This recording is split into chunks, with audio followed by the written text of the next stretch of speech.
오늘 본문을 보면서 생기는 의문이 있습니다.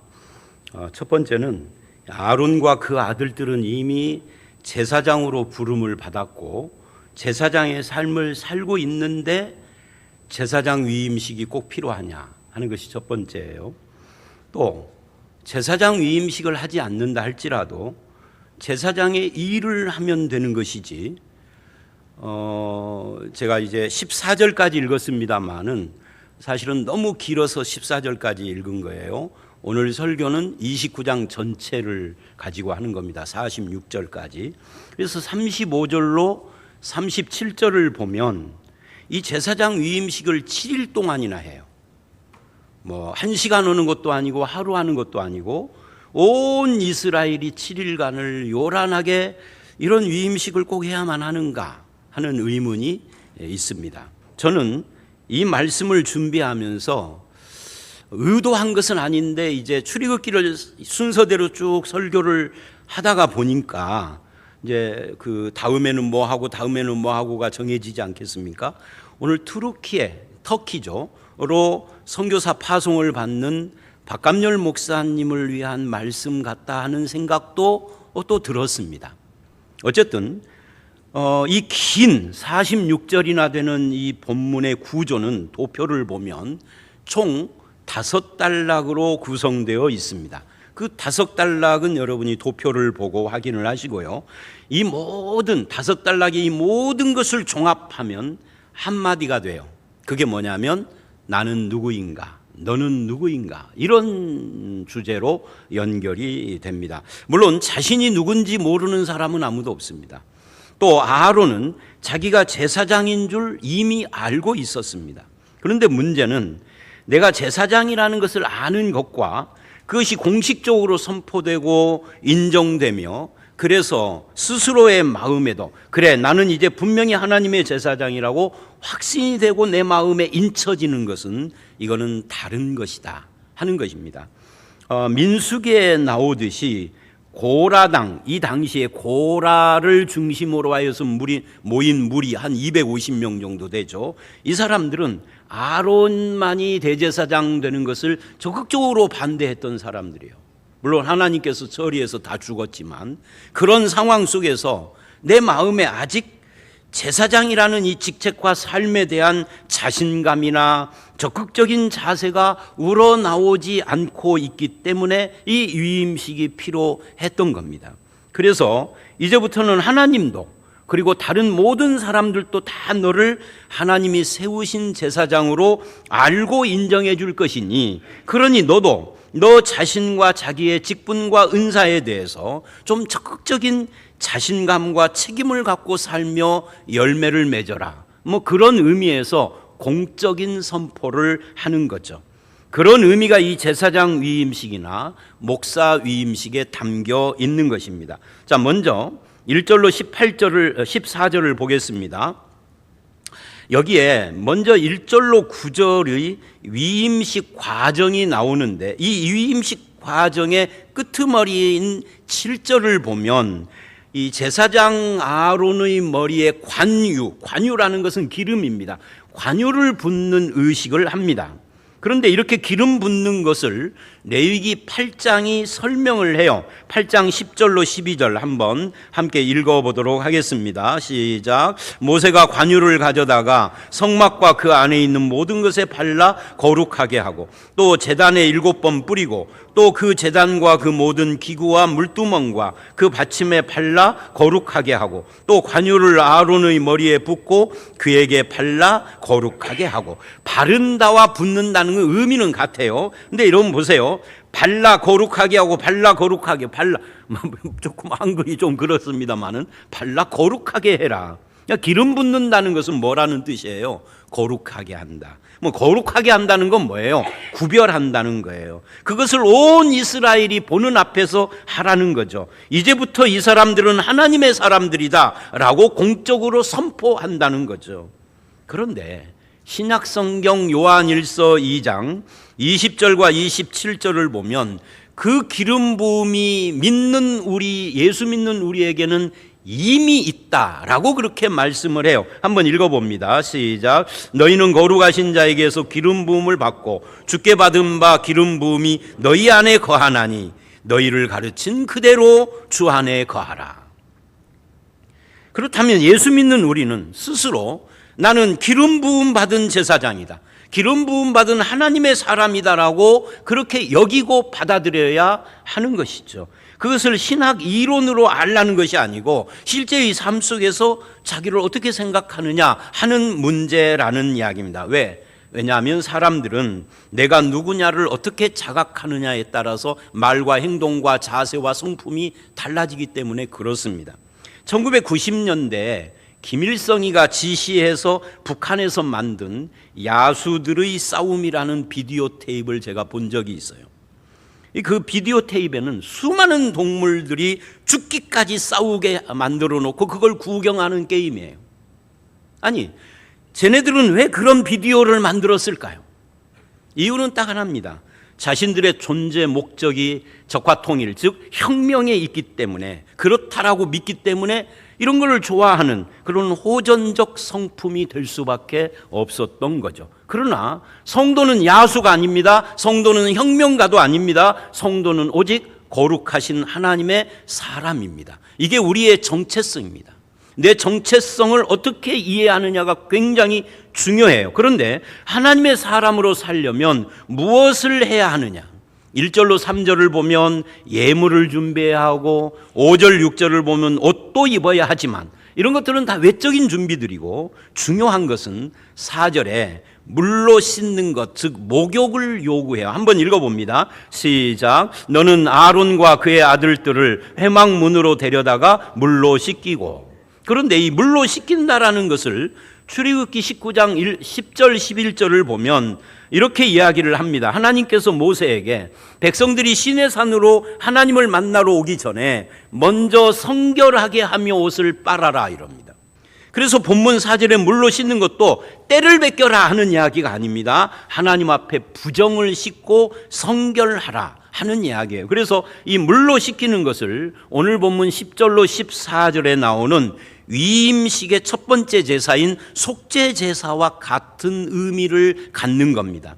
그래서 출애굽기 29장 29절로 37절을 보면 아론의 아들들에게 위임을 하는데 29절 30절에 성의가 뭐예요? 거룩한 옷이 나오고 31절로 34절에 제사장만 먹는 거룩한 떡과 고기가 나오고, 자, 공통점을 찾으세요. 35절로 37절에는 거룩하게 된 제단이 나옵니다.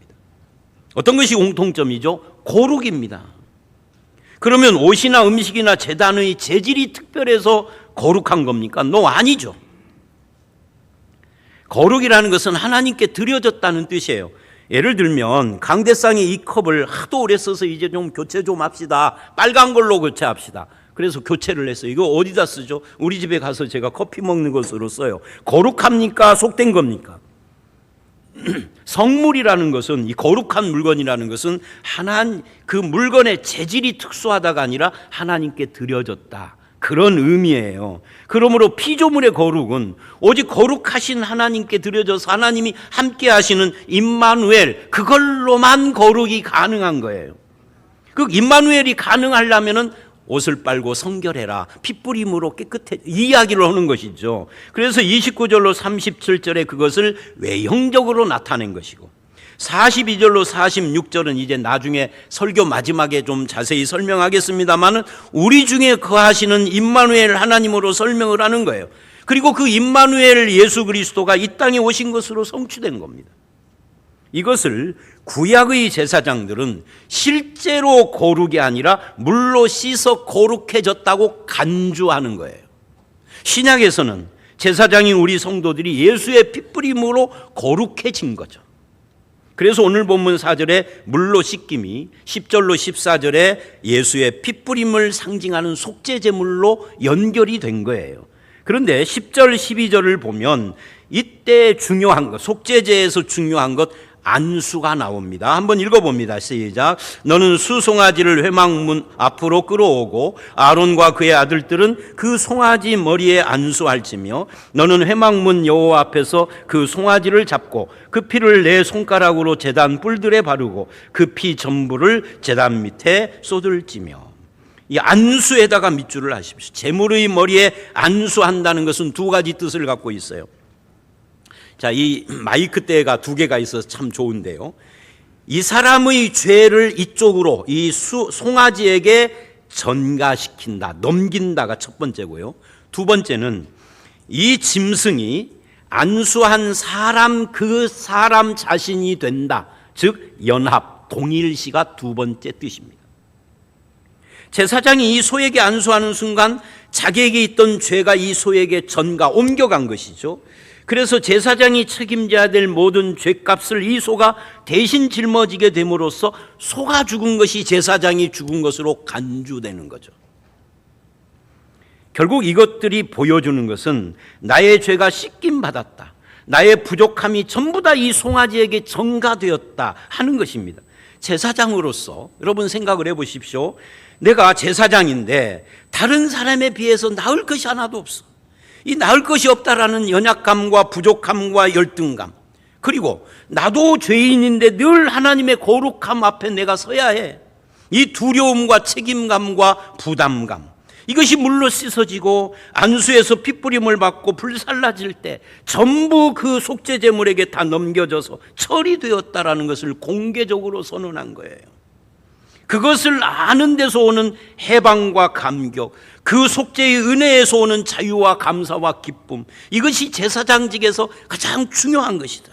이것이 한 사람을 하나님의 제사장으로 세우는 가장 중요한 능력이 된다 하는 것을 말하는 거예요.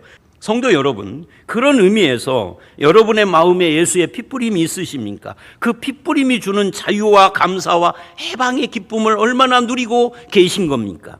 여러분을 누르고 두렵게 하는 열등감을 벗어버리시고 나를 위해 피 흘리시고 나를 하나님의 사람으로 세워주시는, 그리고 거룩한 제사장이라고 선포하시는 하나님 아버지를 찬양하는 삶을 사십시오. 이제 여러분의 가치에 대해서 자긍심을 가지시고 함부로 말하고 행동하는 사람이 아니라 하나님의 사람으로 살고 기름 부은 종처럼 사는 여러분들이 되시기를 주의 이름으로 축원합니다. 그리고 그 다음 15절로 28절을 보면 나머지 두 개의 제사가 나와요. 15절로 18절은 번제고요, 19절로 28절은 화목제입니다. 근데 모든 제사에 안수가 있는데 이 안수의 의미가 조금씩 다르죠. 18절을 보면 번제는 그 수장의 전부를 제단 위에 불사르라 라고 하면서 전부를 강조해요. 이게 번제의 의미입니다. 그러니까 완전한 불사름, 그러니까 번제는 온전한 헌신을 의미하는 제사라는 뜻이에요. 그리고 19절로 22절에는 화목제인데요, 22절을 보면 위임식의 수장을 잡아서 그 피를 이렇게 해요. 오른쪽 귓부리에 바르고 오른손 검지 손가락에 바르고 엄지, 그리고 오른발 엄지에 바르고 그 피를 제단 주위에 뿌리고 아론의 옷에도 뿌리라. 그리고는 그 후에 26, 7절을 보면 숫양의 가슴, 이게 넓적다리를 말하는 거예요, 를 취해서 제사장의 손에 들고 흔들어서 요제로 삼아라, 흔든다는 거예요. 그리고 28절 이렇게 말을 합니다. 읽어봅니다. 시작. 이는 이스라엘 자손이 아론과 그의 자손에게 돌릴 영원한 분깃이요 거제물이니 곧 이스라엘 자손이 화목제의 제물 중에서 취한 거제물로서 여호와께 드리는 거제물이니라. 여러분이 요제라는 말과 거제물이라는 말에 밑줄을 하십시오. 이 요제나 거제는 제사의 종류가 아니라 제사를 드리는 방법에 대한 이야기예요. 이 거제라는 것은 이렇게 하는 겁니다. 제물을 수직으로 올렸다가 내렸다 하는 거예요. 그리고 요제는, 이거는 제물을 들어서 흔드는 거예요.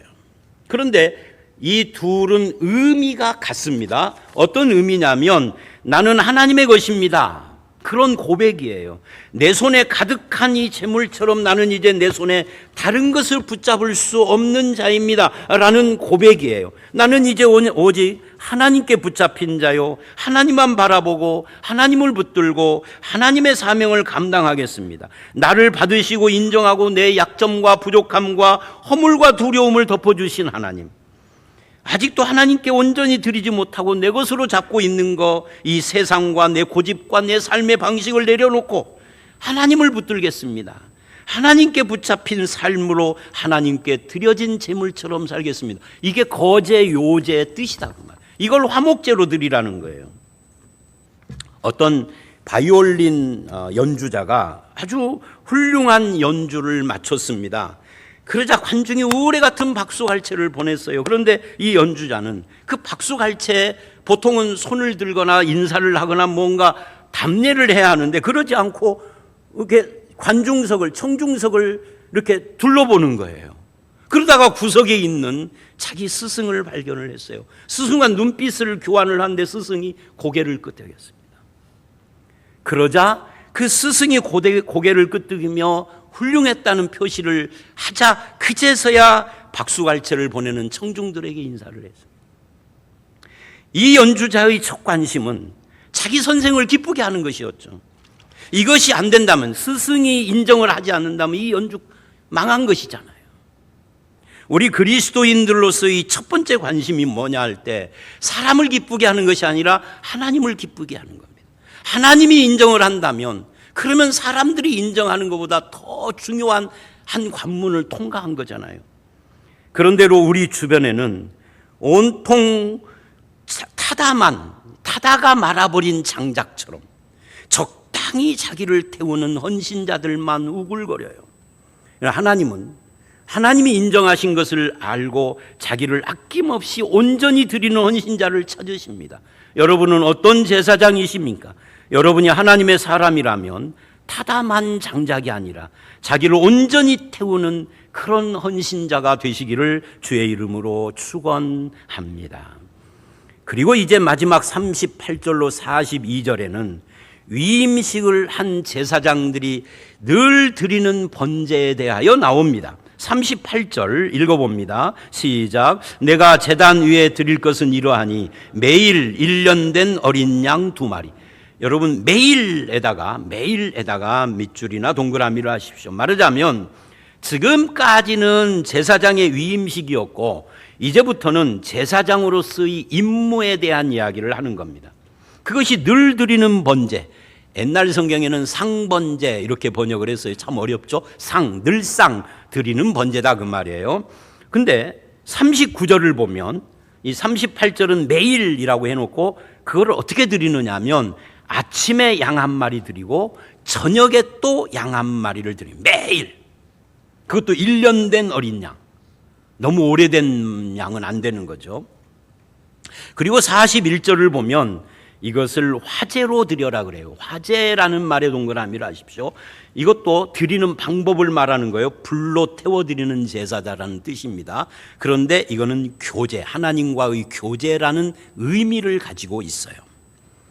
근데 이게 어떻게 이게 하나님과의 교제냐면 이런 겁니다. 짐승을 불로 태울 때 거기서 막 그 연기와 냄새가 올라옵니다. 자, 어린 양을 지금 불로 태우고 있습니다. 향기로울까요? 역겨울까요? 이걸 향기롭다고 생각하는 사람은 아마 백정이나 그런 쪽 사람 아니고는 막 그분들도 그러진 않을 거예요. 왜냐하면 그 소나 뭐 돼지나 이런 동물을 잡는 사람들이 막걸리를 그렇게 먹는다고 그러잖아요. 그러니까 향기롭지 않은 거예요. 그런데 성경을 보면 뭐라고 그러냐면 향기로운 냄새라 이래요. 말이 안 되는 거죠. 역겨운데 향기롭다고 그러니까. 이 향기로운 냄새라는 말이 히브리어로 레아의 니오하의예요. 이게 참 읽기가 어렵네요. 레아의 니오하의. 그런데 이 레아의는 고요하다, 평안하다 이 말이고요. 니오하의는 향기 또는 냄새. 그러니까 합하면 이런 거예요. 고요한 향기 또는 평안의 향기, 그런 뜻입니다. 다시 말해서 아침 저녁으로 하나님께 이 어린 양을 드리는데 그것이 교제란 말이죠. 화제. 그 교제, 그것이 화제인 이유를 지금 그 냄새, 우리가 생각할 때는 역겨울 텐데 그걸 하나님은 고요하게 평안한 향기라고 받으신다는 거예요. 그래서 하나님과의 교제를 통해서 우리가 뭐를 누리는 거예요? 평안을 누리는 거죠. 아침 저녁으로 헌신을 할 때 그렇게 함으로써 하루 하나님께 헌신하기를 다짐하는 아침의 교제를 하고, 하루가 지나고 저녁에는 하나님과 함께하는 삶을 살았음을 고백하는 그 저녁의 번제를 드리는 겁니다. 그렇게 살면 매일 하나님을 만나는 거예요. 뜨문뜨문 만나는 게 아닙니다. 매일 그렇게 하나님과의 교제를 하면 주어지는 축복이 뭐냐? 부자 되게 해주는 거냐? 건강하게 해주는 거냐? 그렇게 성경은 말하지 않아요. 그게 이제 43절로 46절에 하나님의 응답입니다. 그렇게 매일 드리는 번제를 하면 하나님이 이렇게 너희들에게 응답하겠다, 축복하겠다, 그런 이야기의 결론이죠. 읽어봅니다.